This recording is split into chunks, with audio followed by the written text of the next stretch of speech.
संघर्ष योद्धा मनोज जरांगे नवी मुंबईमध्ये दाखल झाल्यानंतर आजचा दिवस निर्णायक होता। जरांगेंचं वादळ नवी मुंबईतच राहणार की मुंबईच्या दिशेने कूच करणार याचा फैसला आता उद्या होणार आहे। मुंबईच्या वेशीवरून मनोज जरांगेंनी सरकारला अल्टिमेटम दिलाय। मनोज जरांगेंनी नेमक्या काय मागण्या केल्यात आणि सरकारने नेमकी काय भूमिका घेतली आहे याचा आढावा घेणारा हा खास रिपोर्ट। सगळ्या सोयऱ्यांचा अध्यादेश आम्हाला आज संध्याकाळपर्यंत द्या किंवा आज रात्रीत प्रयत्न करा।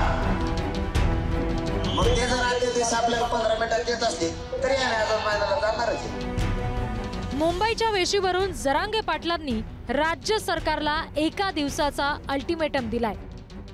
सगळे सोयऱ्यांना कुणबी प्रमाणपत्र देण्याबाबत अध्यादेश काढावा यावर मनोज जरांगे ठाम आहेत आणि त्यासाठी जरांगे पाटलांनी 27 जानेवारी दुपारी 12 वाजेपर्यंतची वेळ दिलेली आहे।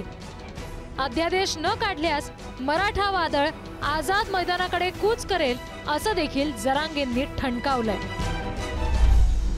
आतापर्यंत 57 लाख कुणबी नोंदी मिळाल्या, त्या सर्व कुटुंबांना प्रमाणपत्र दिलं जावं।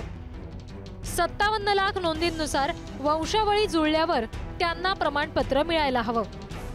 सगळे सोयऱ्यांना कुणबी प्रमाणपत्र देण्याचा GR काढा। ज्यांच्या कुणबी नोंदी सापडल्या त्यांनी आपल्या सोयऱ्याच्या नावानं शपथपत्र द्यायचं। संबंधित शपथपत्राची पडताळणी केल्यानंतर सोयऱ्यांना प्रमाणपत्र मिळावं। नोंदी सापडलेल्यांच्या कुटुंबातील सदस्यांनी कुणबी प्रमाणपत्रासाठी अर्ज करावेत। आतापर्यंत 37 लाख जणांना कुणबी प्रमाणपत्राचं वाटप केल्याचा डाटा द्या। कुणबी नोंदी शोधण्यासाठी माजी न्यायमूर्ती शिंदे समितीला वर्षभर मुदत वाढ द्यावी। माजी न्यायमूर्ती शिंदे समितीची मुदत टप्प्याटप्प्यानं वर्षभरात वाढवावी। अंतरवालीसह सर्व मराठा आंदोलकांवरील गुन्हे मागे घेण्याबाबत आदेश काढा। जर 37 लाख प्रमाणपत्र वाटप झाले तर सगळ्या सोयऱ्यांना उद्यापासून फायदा होईल, त्यासाठी अध्यादेश आवश्यक आहे। बागे साहेबांना माझी विनंती आहे, तुम्हाला जितक्या ताकदीने प्रयत्न करता येईल तितके करा। मुख्यमंत्री साहेबांना, 2 उपमुख्यमंत्री साहेबांना सोबत घ्या आणि आमच्या सगळ्या सोयऱ्यांचा अध्यादेश आम्हाला आज संध्याकाळपर्यंत द्या किंवा आज रात्रीत प्रयत्न करा। उद्या आम्हाला 11-12 वाजेपर्यंत द्या, मात्र त्यानंतर मग मी आझाद मैदानाकडे जाईल। 15 मिनिटात द्यायला लागले तिथं।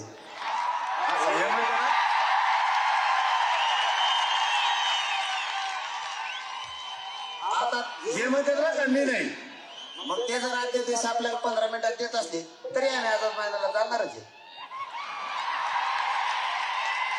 दिलं तरी आझाद मैदानाला जाणार, नाही दिलं तरी जाणार। दिलं तर गुलाल उधळायला जाणार, नाही दिलं तर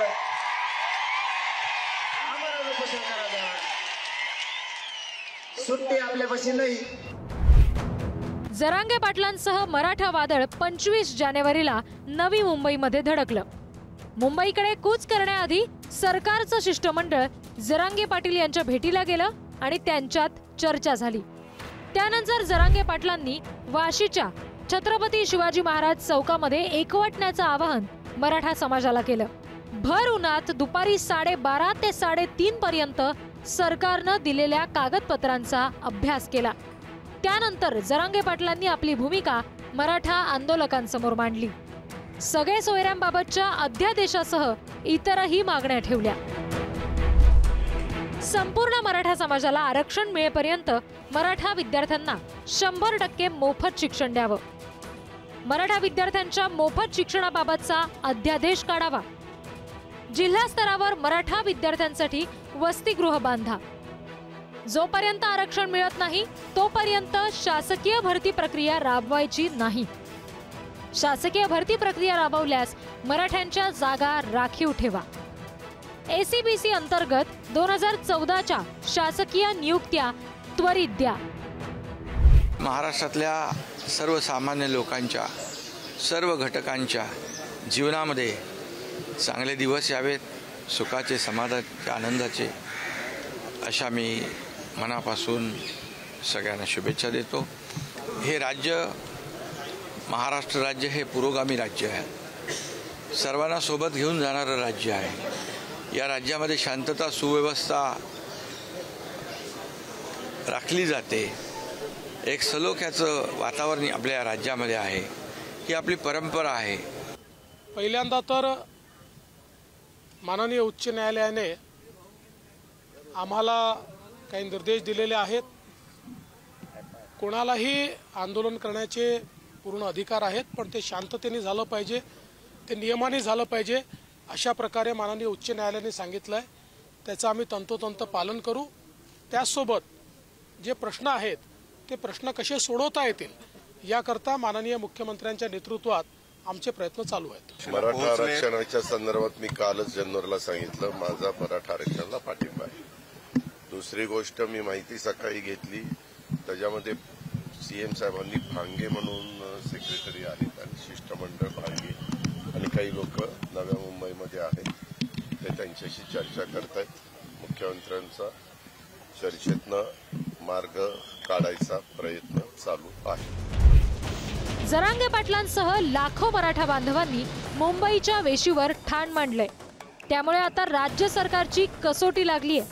एकीकडे सरकार म्हणतंय ओबीसींच्या आरक्षणाला धक्का लागू देणार नाही, दुसरीकडे जरांगे पाटील सगळे सोयरे या शब्दावर ठाम आहेत. सरकारच्या शिष्टमंडळानं आतापर्यंत अनेकदा सगळे सोयरे शब्दाबाबत चर्चा देखील केली आहे. कुणबी प्रमाणपत्र देण्यासंदर्भात सगळे सोयरे शब्दाचा समावेश करत नवा मसुदा जरांगेंसमोर ठेवला. मात्र या नव्या मसुद्यात सगळे सोयरे शब्दाची व्याख्या स्पष्ट करण्यात आलेली नव्हती. परिणामी आता जरांगे पाटील सगळे सोयऱ्याबाबतच्या अध्यादेशावर आक्रमक झालेत आणि अशा परिस्थितीत सरकार काय करणार याकडे अवघ्या राज्याचं लक्ष लागून राहिलंय. विक्रांत शिंदेसह सूरज बोरावके, पुढारी न्यूज.